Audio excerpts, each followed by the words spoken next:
Gracia y paz a vosotros, estimados hermanos y amigos, que nos pudieran estar viendo a través de esta maravillosa plataforma, Pan del Cielo.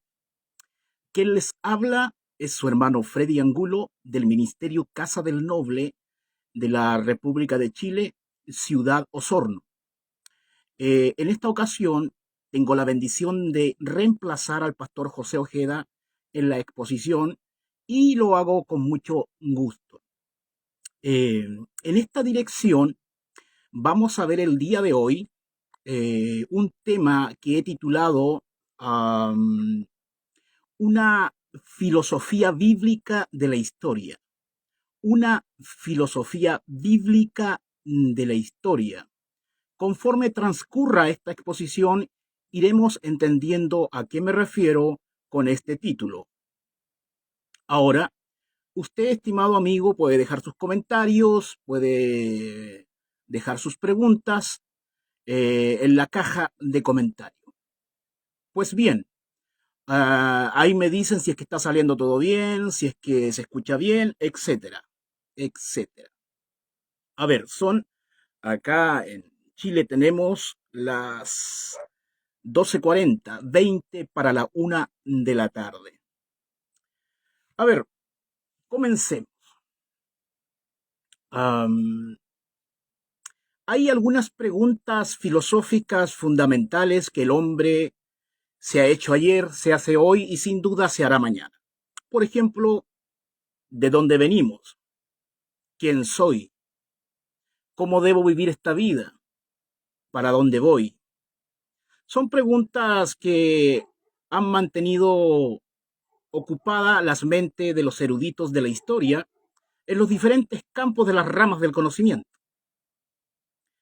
Sin embargo, los frutos de estos razonamientos han dado diferentes filosofías de la historia. Sin embargo, repito, nosotros debemos buscar lo que la Biblia diga al respecto. Dice la Biblia de dónde venimos, dice la Biblia quién soy, dice la Biblia cómo debo vivir, qué ética debo practicar en esta vida, cuál es la escatología o el propósito teleológico de la historia. ¿Tiene sentido todo lo que sucede? ¿Tiene sentido lo que sucede en Chile, lo que sucede en el Norteamérica, en Europa, lo que sucedió, lo que sucede, lo que sucederá? ¿Tiene sentido? ¿Tiene significado? Hoy en día la gente busca más que nunca el significado de las cosas porque las filosofías paganas, antropológicas, seculares, dan respuestas pero no son satisfactorias. El hombre está en una crisis existencial continuamente. Necesita respuestas. Y en esta cuestión de responder estas preguntas se juntan muchos brujos, académicos, supuestamente algunos iluminados a dar respuestas. Pero la verdad es que la respuesta está en la Biblia, sola escritura, como gritaron los reformadores. La cuestión ¿es Dios quien nos dice cuál es la filosofía de la historia? Y nos dice esto evidentemente a través de la revelación que ha dado, que está registrada en su revelación especial, la Biblia, desde Génesis a Apocalipsis. Necesitamos certezas para vivir. Bueno, la Biblia nos da esas certezas. En esta dirección, en los últimos 300 o 400 años, los eruditos teológicos han tratado de dar respuesta a esta cuestión y debido a eso han nacido dos grandes sistemas teológicos, no los únicos, pero sí dos grandes sistemas relevantes e influyentes en la comunidad cristiana. Estos sistemas se conocen técnicamente como la teología del pacto y la teología dispensacional. Yo me adhiero a la teología dispensacional, no por una cuestión de fanatismo, sino porque veo que el fruto de una exégesis seria te lleva a concluir los postulados de la filosofía y de la teología dispensacional. Entonces, lo que he de predicar en esta ocasión es entregar una filosofía bíblica de la historia y cómo es esgrimida por el sistema teológico dispensacional. Todos han escuchado, o si no todos, muchos han escuchado el término dispensacionalismo, dispensación, teología dispensacional, escatología dispensacional, etc. Entonces, en esta ocasión vamos a ver qué nos brinda y nos regala la exégesis dispensacional con respecto a la Biblia y cuál es la filosofía que brota naturalmente del estudio bíblico teológico. ¿Por qué es importante tener una filosofía bíblica de la historia? Básicamente para saber dónde estamos ubicados. Una correcta cosmovisión del pasado, una correcta cosmovisión del presente y una correcta cosmovisión del futuro. ¿Qué es una cosmovisión? Es un esquema mental por medio del cual interpretamos el mundo. Esto es de suma importancia para los predicadores, pues los ubicará en el tiempo y en la administración correcta que Dios ejerce, gestiona, administra en este tiempo. Por ejemplo, la teología dispensacional nos habla en términos tradicionales de 7 dispensaciones. 7 dispensaciones. En esta dirección vamos a ver hoy un concepto de dispensación, qué significa dispensación, y vamos a hablar de las 7 clásicas dispensaciones. Hay algunos que se adhieren a menos, etcétera, otros a 8, otros a 4, pero la posición clásica y mayoritaria es de aquellos dispensacionalistas que hablan de 7 dispensaciones. Esto nos da un panorama de la historia y de la Biblia y de la revelación progresiva contundente y muy iluminadora, que nos dará certezas bíblicas para vivir conforme a ellas para la gloria de Dios. Entonces, uno podría preguntarse, como para introducirnos al tema, ¿cuál es el tema de la Biblia? Evidentemente, la Biblia tiene muchos temas muy buenos, muy importantes, muy trascendentes. Pero hay un tema unificador, hay un centro teológico. En este caso, el centro teológico de la Biblia es el tema del reino de Dios.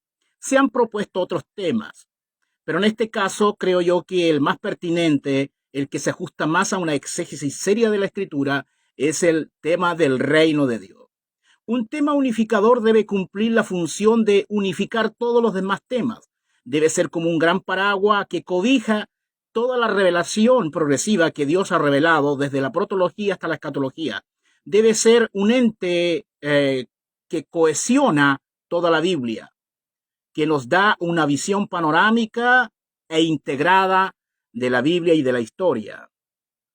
Este tema, el tema del reino de Dios, es el gran tema de la Biblia. Es como el centro neurálgico, es como el gran sol teológico al lado del cual giran todos los demás temas. Ahora, Dios es soberano, Dios está en control, Dios gobierna todo. Esa es una verdad axiomática que la Biblia revela. Ahora, nosotros tenemos ante nosotros la Biblia, comenzando con Génesis y terminando en Apocalipsis. Hay mucha revelación de un extremo al otro, mucho género que cortar en esa dirección. Entonces, ¿qué es una dispensación? El doctor Rinald Schauer, no sé si lo pronunciaré bien, él define en uno de sus libros, en uno de sus tratados, la palabra dispensación de la siguiente manera. Él dice que una dispensación es una forma particular de Dios de administrar su gobierno sobre el mundo a medida que lleva a cabo progresivamente su propósito para la historia mundial. Dios no nos ha abandonado. Dios no nos ha abandonado. El sistema teológico dispensacional nos dice básicamente que la revelación progresiva desde Génesis a Apocalipsis está dividida en 7 grandes dispensaciones o administraciones. Dios ha revelado al menos 7 dispensaciones por medio de las cuales administra, gestiona su gobierno mundial. Entonces, en esta dirección hay que aclarar que una dispensación prioritariamente no tiene que ver con la cronología o con el tiempo, sino que tiene que ver con la gestión de Dios, con la administración de Dios, cómo Dios administra su reino en el mundo en la dimensión de los hombres. Dios controla el aspecto natural, el aspecto físico de su creación, pero también Dios gobierna el aspecto humano de su creación. Entonces, en la dimensión de la interactuación entre los hombres actuando individual o socialmente, Dios gobierna esas interacciones, Dios gobierna las sociedades, Dios gobierna la historia a través de su providencia, y su providencia fluye a través de 7 administraciones que nosotros vamos a ir viendo una tras otra en un momento más. Obviamente este tema no ha de agotar el tópico porque necesitaríamos más tiempo, pero trataré de ser lo más claro posible. De quedar alguna duda, deje su pregunta. A ver, voy a mencionar las dispensaciones. Teológicamente hablando, la primera dispensación se conoce como la dispensación de la inocencia. La segunda dispensación es la dispensación de la conciencia. La tercera dispensación es la dispensación del gobierno humano. La cuarta dispensación es la dispensación de la promesa. La quinta dispensación es la dispensación de la ley. Y la séptima dispensación es la dispensación milenial. Entonces tenemos 7 administraciones. Dios, sentado en su trono, Dios administra la historia del hombre. Dios es el protagonista de la historia del hombre. La historia no son hechos aislados sin sentido, sino que cuando uno tiene una correcta filosofía de la historia, todos estos hechos cohesionan en un punto. Hay una mano invisible que dirige todo, que teje el devenir de la historia y nos lleva a un propósito trascendente, a un propósito mayor que da significado a las acciones individuales o colectivas del hombre. Los historiadores humanistas nos hablan de la historia universal. Tenemos la historia bíblica y la historia universal. Aquí lo que estamos viendo es cómo la Biblia, la revelación de Dios, nos da una filosofía de la historia basada en una exégesis seria, no en algo que se imponga a la Biblia, sino en algo que salga de la Biblia, es decir, una correcta exégesis, extraer lo que la Biblia nos revela, estimados y amigos. Entonces, también hay otro sistema teológico conocido como sistema teológico del pacto, del cual no hablaremos hoy como tema, pero sí tangencialmente tocaré algunas cosas. Por ejemplo, esta filosofía del pacto también tiene una filosofía de la historia, también nos ofrece una filosofía de la historia. Básicamente dice que desde la A a la Z, de la protología hasta la escatología, toda la historia es gobernada por 2 o 3 pactos que ellos se han sacado debajo de la manga, han creado, que conoce como el pacto de redención, el pacto de obra y el pacto de la gracia. Estos pactos son instrumentos controladores de toda la revelación progresiva y así nos dan ciertos matices y ciertas pinceladas de la filosofía de la historia que ellos nos ofrecen. Yo no me adhiero a esta postura porque es altamente subjetiva la hermenéutica que utilizan. No así la teología dispensacional, que siempre deja hablar a la Biblia en su posición teórica. Después la cuestión práctica, hay algunos que se han arrancado con algunas tendencias no necesariamente correctas, pero en general los dispensacionalistas han tenido una interpretación seria de la Biblia, porque la han dejado hablar. Entonces se propone clásicamente 7 dispensaciones, que son las que yo acabo de nombrar, estimados y amigos. En algún momento hablaré de esta cuestión de la filosofía de la historia de manera más detenida, al dedillo, pero hoy tenemos esta empresa de al menos media hora o 40 minutos a hablar de esta cuestión. A ver, comencemos con la dispensación número 1, la dispensación de la inocencia. Voy a dejar muchos cabos sueltos por razones de tiempo, pero quiero apuntar a lo principal. Entonces, la primera dispensación que tenemos es la dispensación de la inocencia. Alguien se preguntará por qué se le ha bautizado con el nombre de dispensación de la inocencia. A ver, eh, cada dispensación abarca un periodo de la revelación progresiva. Por ejemplo, la dispensación de la inocencia comienza en Génesis capítulo 1, versículo 26, hasta Génesis capítulo 3, versículo 24. Todo lo que salga desde Génesis capítulo 1 a Génesis capítulo 3, 24, ese periodo, Dios administra su reino de una forma particular. Esta administración se ha llamado la dispensación de la inocencia. ¿Por qué? Porque el hombre no había pecado aún, estaba en un estado de inocencia. Obviamente él iba a ser probado, pero estaba en un estado de inocencia. Aquí no tenemos al hombre caído. Tenemos la dispensación, la administración de la inocencia. Entonces, cuando yo mencione la palabra dispensación, usted a nivel de entendimiento semántico entienda que yo estoy hablando de administración, no necesariamente de tiempo, independientemente que secundariamente está vinculado a un tiempo, pero lo principal es la administración. Entonces, Dios tiene una forma para gobernar este tiempo. Podemos decir que Dios gobierna, pero ¿de qué manera gobierna? Dios gobierna desde el punto de vista directo, los milagros. Dios gobierna desde el punto de vista indirecto, la providencia, a través de soberanías designadas. Dios gobierna a través de la dispensación de la inocencia. Y la palabra a resaltar aquí es la palabra inocencia. Y esto significa básicamente la disposición favorable con la cual Dios creó al hombre. Dios no creó al hombre de manera neutral para que buscara el bien o el mal. No, Dios creó al hombre en estado de inocencia y inclinado a hacer el bien. Por eso la disposición favorable. Sin embargo, el hombre también tenía la capacidad de violar esa disposición favorable e ir en contra de los mandamientos de Dios. Y eso fue lo que hizo. Desobedeció el mandato de Dios. Comió del fruto prohibido. Eso lo entendemos a grandes rasgos. Entonces, sin embargo, durante esta dispensación, Dios gobernaba al hombre a través de la disposición favorable que él le había dado.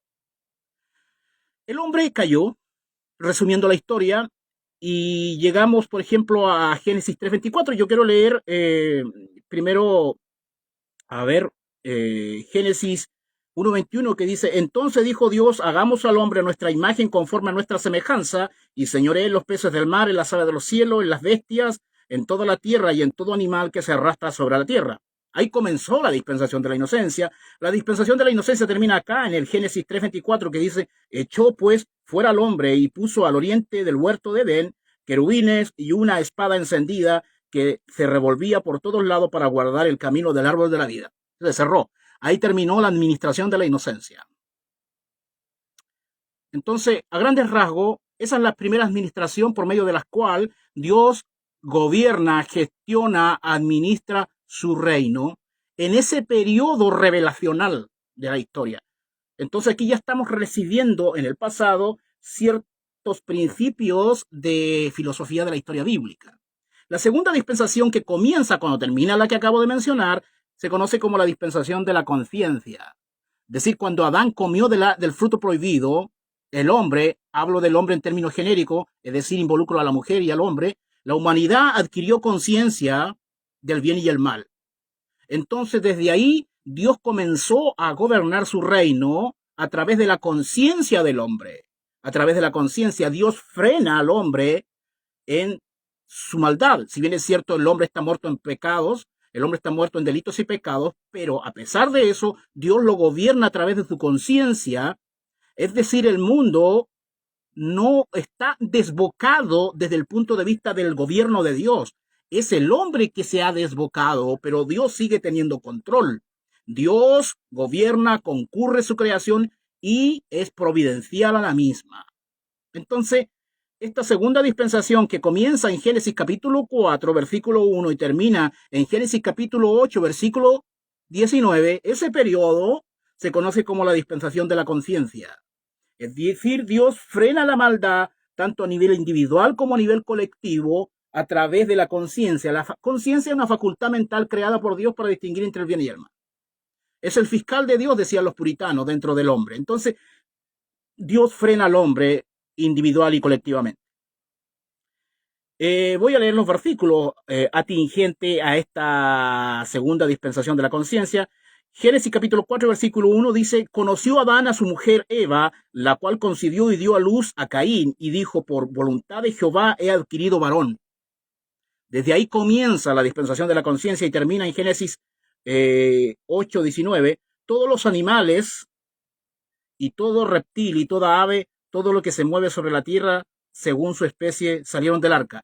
Es decir, hasta que salieron del arca, ahí termina la segunda dispensación, conocida como la dispensación de la conciencia. Eso no significa que la conciencia haya terminado ahí. La conciencia sigue, pero ya no es el principal factor por medio del cual Dios gobierna al hombre. En ese momento, desde Génesis capítulo 4, versículo 8, 19, de Génesis capítulo 4, versículo 1, capítulo 8, 19, ahí el principal factor o principal herramienta por cual Dios gobernaba el mundo era la conciencia. Pero en el capítulo 8 de Génesis, versículo 19, se abre otra dispensación, la conciencia sigue, pero ya la conciencia no es la principal arma por medio de la cual Dios gobierna al mundo. En la dispensación de la inocencia ya no está la dispensación favorable. Ahora el hombre está entregado al pecado. No es neutral, está entregado al pecado, pero no tiene una disposición favorable para adquirir las cosas o decidir por las cosas espirituales. Sí lo tuvo Edén. Ahora, la dispensación del gobierno humano comienza acá, con el pacto noético. Acuérdense, nosotros estamos viajando a través de la revelación progresiva. ¿Qué cosa es la revelación progresiva? Significa básicamente que Dios no entregó toda la información de una vez, sino que fue entregando dato tras dato, conocimiento tras conocimiento, información tras información, a través del devenir de la historia. Entonces estamos aquí en el contexto de cuando Noé sale del arca, ahí termina la segunda dispensación, la dispensación de la conciencia. Y comenzamos con la dispensación del gobierno humano. Esto lo entendemos a la luz de un estudio exegético del pacto noético, cuyo pacto yo también estoy esgrimiendo y gestionando, dispensando en iglesias, por ejemplo, la Iglesia Bíblica por su gracia, que ministra el pastor José Ojeda Aros. A ver, esta dispensación comienza en Génesis capítulo 8, versículo 20, hasta Génesis capítulo 11, versículo 22. Vamos a leer los textos atingentes a la dispensación del gobierno humano. Con gobierno humano me refiero a gobierno civil, me refiero a Estado, política, etc. Entonces Génesis 8:20 dice, y edificó Noé un altar a Jehová, y tomó de todo animal limpio y de toda ave limpia, y ofreció holocausto en el altar. Ahí comienza la dispensación del gobierno humano, y termina en 11:32 que dice, y fueron los días de Taré 205 años, y murió Taré en Aram.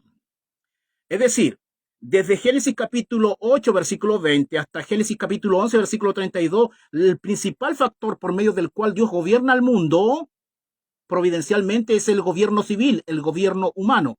No significa que haya desaparecido esa autoridad designada, continúa, pero como dije recién, ya no va a ser el principal factor por medio del cual Dios gobierna el mundo. Entonces, hasta el momento, tenemos hermano, tres formas por medio de las cuales Dios gobierna el mundo. Bajo la dispensación del gobierno humano, Dios gobierna el mundo a través de la conciencia que continúa, y algo que me había faltado, Dios gobierna el mundo a través de la contienda del Espíritu Santo. Es decir, desde cuando el hombre cayó, Dios, a través de su Espíritu Santo, también frena la maldad del hombre, sea tanto individual como colectivamente. Y ahí va a depender de que si Dios lo suelta o no, la ira del abandono, etc. Pero el Espíritu Santo también frena la maldad del hombre, ¿ya? Entonces, en el tiempo de la dispensación del gobierno humano, que es de Génesis 8:20 a Génesis 11:32, ya tenemos tres factores por medio del cual Dios gobierna el mundo, que es la conciencia. Dios frena la maldad a través de la conciencia, acusa al hombre cuando el hombre comete pecado, lo frena, le dice esto no, esto sí, o lo acusa posteriormente, esto fue malo, etc. Es la luz roja, hablando en términos de tránsito. Ahora, la contienda del Espíritu Santo, Dios frena al hombre a través del Espíritu Santo, y tercer factor gobernante, el gobierno civil, a través de la pena capital de muerte. Si usted estudia el pacto noético, o noaico, dicen algunos, verá que la pena capital es algo que Dios instituyó para frenar y traer temor al hombre en sociedad, para que esto sea parte de la gracia común, frene al hombre. ¿Me está siguiendo? De ahí la importancia de los gobiernos civiles. Esto continúa hasta el día de hoy. Entonces, pero a la altura de la dispensación del gobierno humano tenemos tres formas por medio de las cuales Dios gobierna al mundo. Porque es fácil decir que Dios gobierna el mundo, la cuestión es cómo lo gobierna. Bueno, en los tiempos de Noé, desde el pacto noético para acá, Dios gobierna el mundo a través de la conciencia, a través de la contienda del Espíritu Santo y a través del gobierno civil, a través de una política bien ejercida. Gobiernos. Ahora, esta forma de dispensación también termina en el 11:32, capítulo 11:32, y comienza el clásico capítulo 12 de Génesis, el capítulo neurálgico de la Biblia, que nos revela el plan de Dios a través del concepto de tierra, promesa y bendición de carácter internacional o mundial. Pero la dispensación de la promesa comienza en Génesis capítulo 12 y termina en Éxodo capítulo 18. Desde Génesis capítulo 12 hasta Éxodo capítulo 18, un capítulo antes de que Dios pacte con Israel el pacto mosaico, o sea, desde el pacto noético hasta el pacto mosaico se conocía como la dispensación, perdón, me explico mejor. La dispensación de la promesa comienza en Génesis capítulo 12 con el pacto abrámico, básicamente. Entre el pacto abrámico y el pacto mosaico tenemos la dispensación de la promesa. Y desde el pacto noético al pacto abrámico tenemos la dispensación del gobierno humano. Así está la cuestión.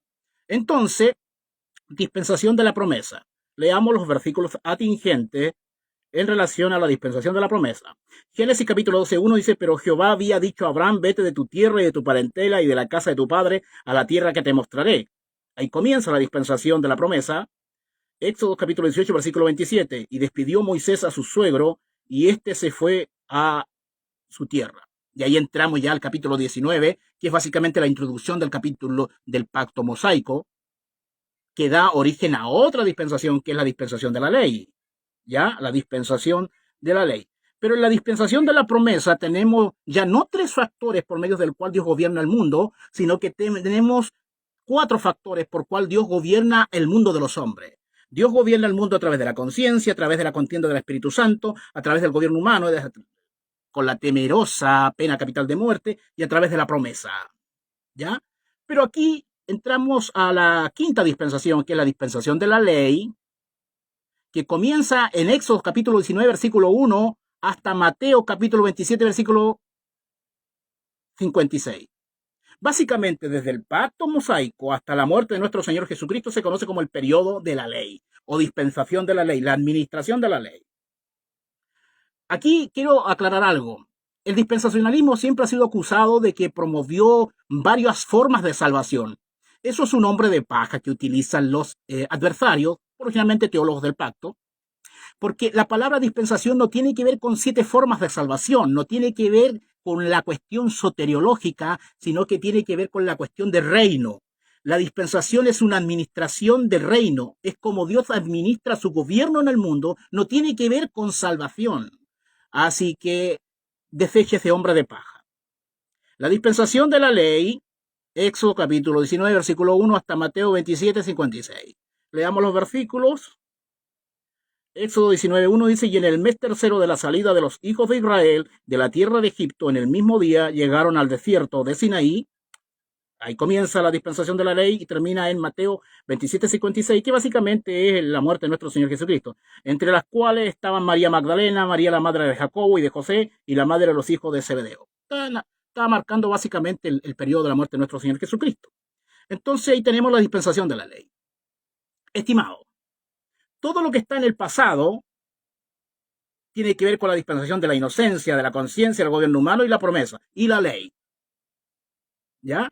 Algunas cosas han continuado de las dispensaciones, no así la ley no ha continuado como forma en la cual Dios gobierna el reino de los hombres. Ahora, Hay que entender también que las dispensaciones no necesariamente son una cuestión mundial. La Biblia revela que a veces tienen panorama mundial. Por ejemplo, la dispensación de la conciencia es algo mundial. La dispensación de la inocencia también. La dispensación del gobierno humano también. La dispensación de la promesa, claro, tiene una dimensión internacional, pero la dispensación de la ley se enfoca básicamente en el pueblo de Israel.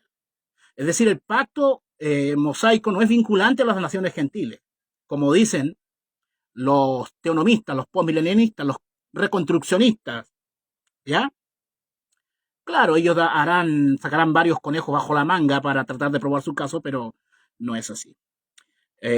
Comienza desde la muerte de nuestro Señor Jesucristo, básicamente comienza lo que nosotros conocemos como la dispensación de la gracia.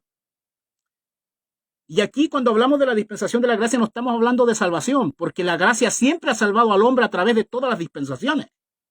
Aquí cuando hablamos de la dispensación de la gracia estamos diciendo que Dios gobierna esta administración a través de su gracia y también a través de otros factores gobernantes que continúan. Pero la principal forma en la cual Dios gobierna es por el medio de la cual bautizamos la dispensación. En la dispensación de la gracia, hermano, la dispensación de la gracia comienza en Mateo 27, 57 y termina con la segunda venida de nuestro Señor Jesucristo. Ahí hay una discusión académica, ciertos dispensacionalistas dicen que termina con el rapto, etcétera, etcétera, pero la mayoría se adhiere a que termina con la segunda venida. 7 años después, pasando los 7 años de tribulación escatológica, ¿cierto? Básicamente del capítulo 6 al versículo 18 de Apocalipsis. Pero en la dispensación de la gracia debemos entender que Dios gobierna al mundo a través de la conciencia, a través de la contienda del Espíritu Santo, es decir, Dios retiene el misterio de la iniquidad, como dice en Tesalonicenses, ¿cierto? El gobierno humano, la promesa en realidad, Cristo ya vino, así que diría que no, si no me equivoco.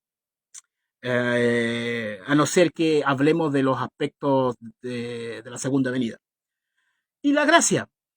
Ahora, ¿por qué las dispensaciones se bautizan con diferentes nombres? Por ejemplo, la primera, la inocencia, la conciencia, el gobierno humano, promesa, ley, gracia. No es porque sea la única forma por la cual Dios gobierna el mundo, sino que es la principal forma, la forma característica. Dios gobierna el mundo de los hombres. Pero sabemos nosotros que a la luz del tema del reino de Dios en su integralidad, Dios gobierna también la parte física, etcétera, etcétera, etcétera.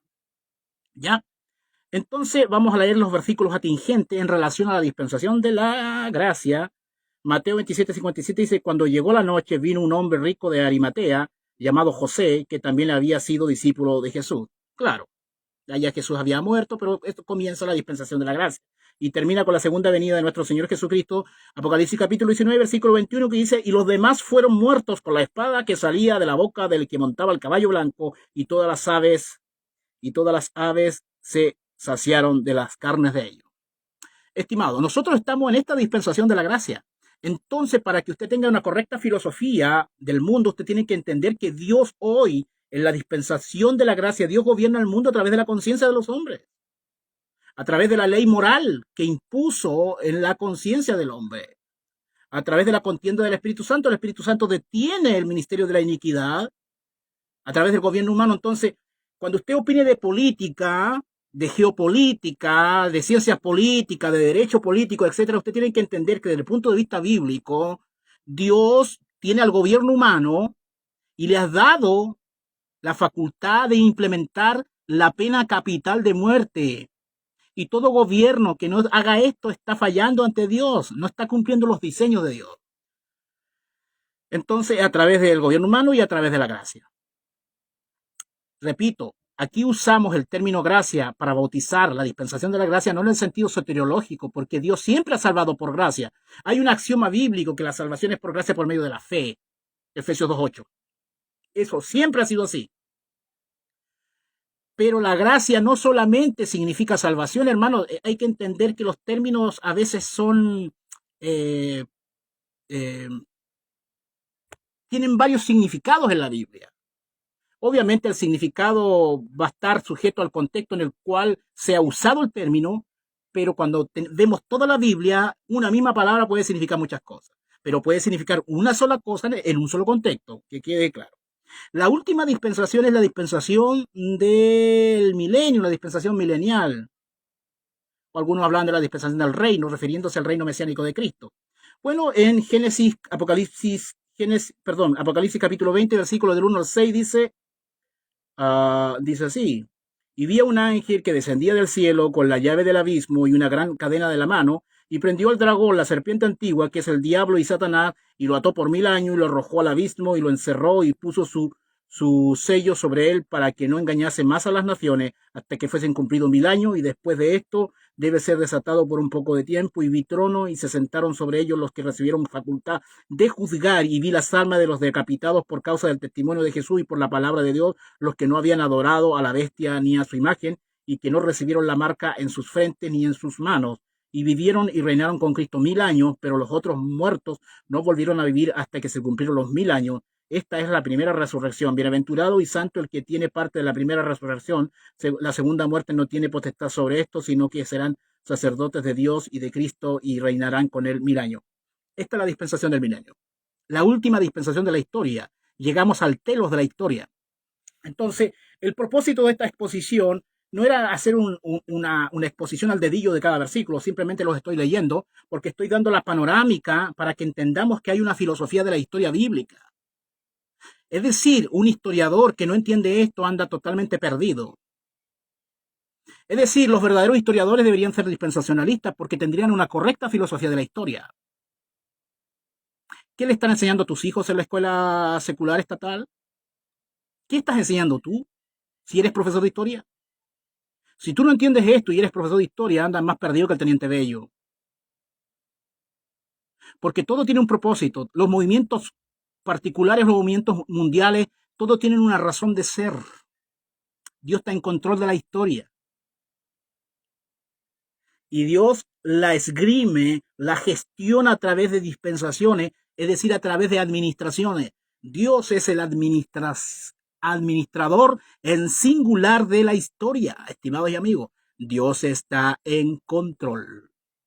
Esto sirve para darle una panorámica y una cosmovisión a los predicadores cuando prediquen expositivamente, para que sepamos dónde estamos ubicados y cómo Dios está gobernando el mundo, cómo Dios está haciendo sus tratamientos con el mundo, cómo Dios gobierna las naciones, cómo Dios se mueve a nivel internacional.